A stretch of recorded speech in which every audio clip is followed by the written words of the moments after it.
Hey everyone, DFA here, welcome back to the channel, and this week I'm taking a look at the CV that I've actually never covered yet, and I have no idea why.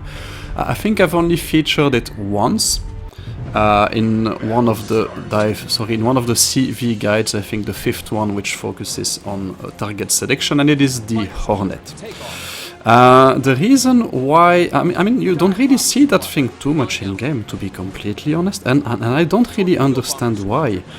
A lot of people are actually sleeping on this one, and that's, for me, it's a bit unfair because it's probably the most versatile and yeah, I'm going to say well-balanced CVs of all the tier 8 CVs. Not by well-balanced, I don't necessarily mean that that thing is actually balanced in the wargaming sense of the word, but in terms of balance of characteristics. And essentially, if you look at the Hornet, so yeah, it sits somewhere between the Enterprise and the Lexington, and actually all the other CVs. So yeah, it does get a dive bomber squadron and 2 torpedo bomber squadrons. So the dive bomber squadron, yeah, they're actually pretty tanky.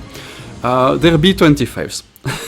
So it will take you forever to get rid of them.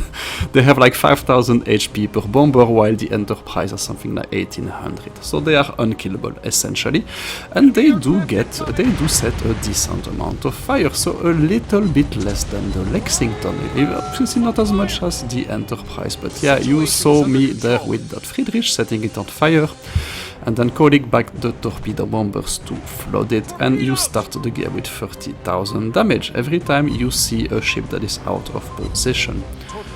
So the only real problem with the dive bombers is that they take forever to reload. It's like midway reload times at tier 8, so that's something that you kind of have to manage, because if you're not careful with your planes, you will actually lose your torpedo bombers quite quickly with this one.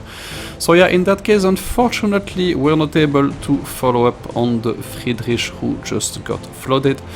So yeah, we do actually, yeah, we do, but he damaged Con right away. That's okay, we're just going to call back the dive bombers, and hopefully we're able to finish that Friedrich and set him on fire for good. Yeah, we don't need to do that, so let's focus on the torpedoes again. Our Roma does that. So the torpedo bombers, you get 2 squadrons of 4, and yeah, again, same story. They are not going to be as good as the Shokaku. They do not deal as much damage. They deal a little bit less, but again, they're very good at destroying destroyers, hunting destroyers. They're not going to nuke them because they don't deal enough damage, and they're not going to cause as many floods as the Shokaku, but they will be again somewhere in between the American CVs and the Japanese CVs. And so what you kind of end up with is a CV that is equally good at setting fires and setting floods. That has the option of tanking AA whenever it wants to with its dive bombers. That has the option to actually go after destroyers when it wants to with its torpedo bombers. And essentially that is, yeah, it's really capable of handling everything you throw at it. And I think that's what I really like with the Hornet. You also have a good amount of squadrons, so you can actually spread them between different targets. You will see that at the end of that gameplay. And yeah, the fighters are also pretty decent, so they're certainly not the best at the tier, but yeah, they're a little bit better than Shokaku fighters and Black Shokaku fighters.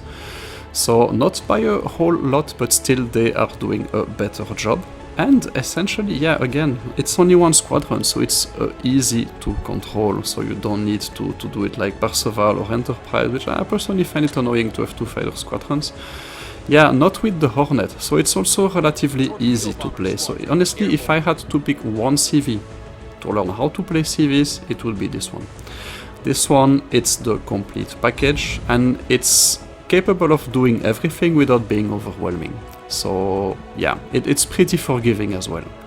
Maneuverability, it's also pretty decent, nothing outstanding. Yeah, you get guns as well, but yeah, don't plan on using them too much. I don't think many ships will be reaching you anyway. So yeah, Hornet, really versatile, and I think that's what I'm going to call that video, to be honest, because yeah, it really deserves some love.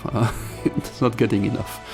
So yeah, you see torpedo bombers pretty easy to aim as well, so I think we're already at 32 hits in that battle. Yeah, pretty decent job.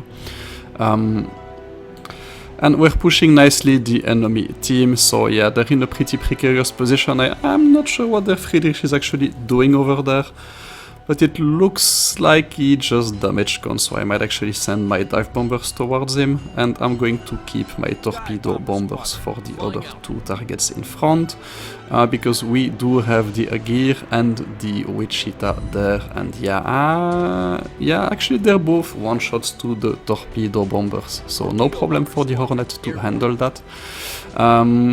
Actually, if you really had to find one problem with it, it's kind of the desynchro that you have to manage between the squadrons. So you have the same problem with Midway, but Hornet is just making it absolutely worse. So there you go, we're going to finish the Agir with the first squadron, and the Wichita will go down in a moment. So there you go, by far the most versatile CV in the game, the ones I would recommend if you want to learn everything you need to know about CVs, and one that really deserves a bit more love than what it's actually getting. So I think we've just rectified that. So anyway, see you soon, take care, stay safe, bye bye, that was DFA signing out, tschüss!